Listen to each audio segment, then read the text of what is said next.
This is another story with a moral about gratefulness and thankfulness.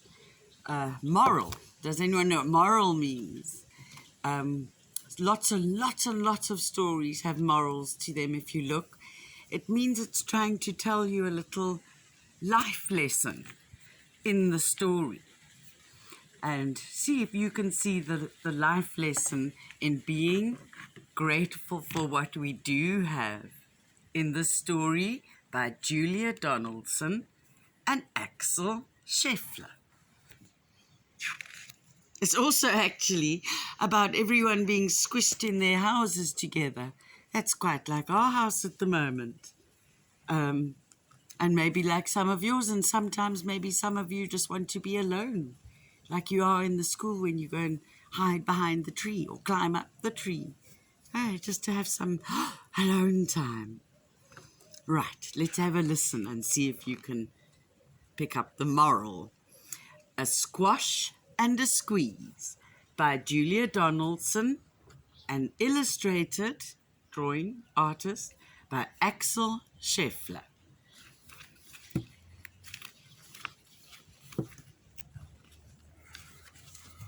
A little old lady lived all by herself with a table and chairs and a jug on the shelf. A wise old man heard her grumble and grouse. "There's not enough room in my tiny house. Wise old man, won't you help me, please? My house is a squash and a squeeze." Oh, I better lick my finger. "Take in your hen," said the wise old man. "Take in my hen? What a curious plan." Well, the hen laid an egg on the fireside rug and flapped round the room, knocking over the jug. The little old lady cried, "Oh, what shall I do? It was pokey for one, and it's tiny for two. My nose has a tickle and there's no room to sneeze. My house is a squash and a squeeze." And she said, "Wise old man, won't you help me, please? My house is a squash and a squeeze." "Take in your goat," said the wise old man. "Take in my goat? What a curious plan." Well, the goat chewed the curtains and trod on the egg, then sat down to nibble the table leg. The little old lady cried, "Glory be! It was tiny for two, and it was titchy, now it's titchy for three. The hen pecks the goat, and the goat's got fleas. My house is a squash and a squeeze." I heard you. And she said, "Wise old man, won't you help me, please? My house is a squash and a squeeze." "Take in your pig," said the wise old man. "Take in my pig? What a curious plan." So she took in her pig, who chased the hen, and raided the larder again and again. The little old lady cried, "Stop, I implore! It was titchy for three, and it's teeny for four. Even the pig in the larder agrees. My house is a squash and a squeeze."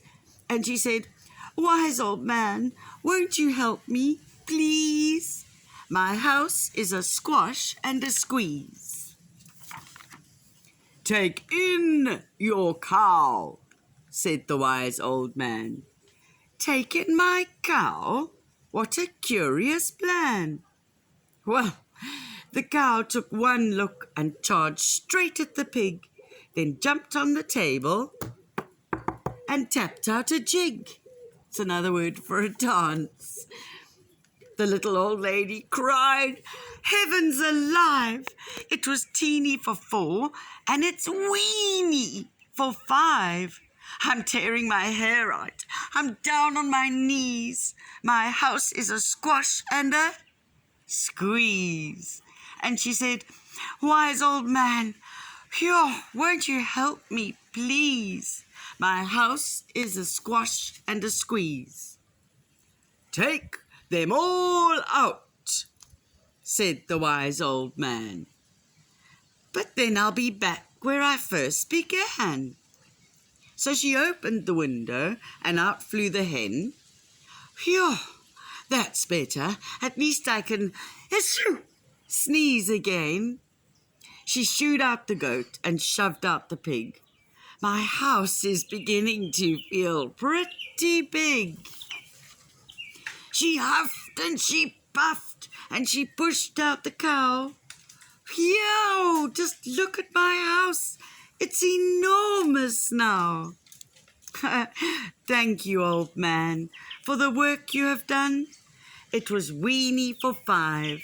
It's gigantic for 1. There's no need to grumble and there's no need to grouse. There's plenty of room in my little house. And now she's full of frolics and fiddle-dee-dees. It isn't a squash and it isn't a squeeze.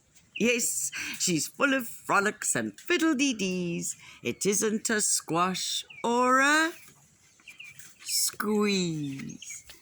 Are you remembering to remember 3 things to be grateful for every day? Thankful. I'd love to hear them. Keep making a Zoom chain or draw pictures of what they are. Mine today is this phone. Otherwise, I'll never be able to read to you, my cameraman, and all the delicious food on our table. We're very, very lucky. So, I will see you for Letterland tomorrow. Bye-bye, my darlings. Love you madly.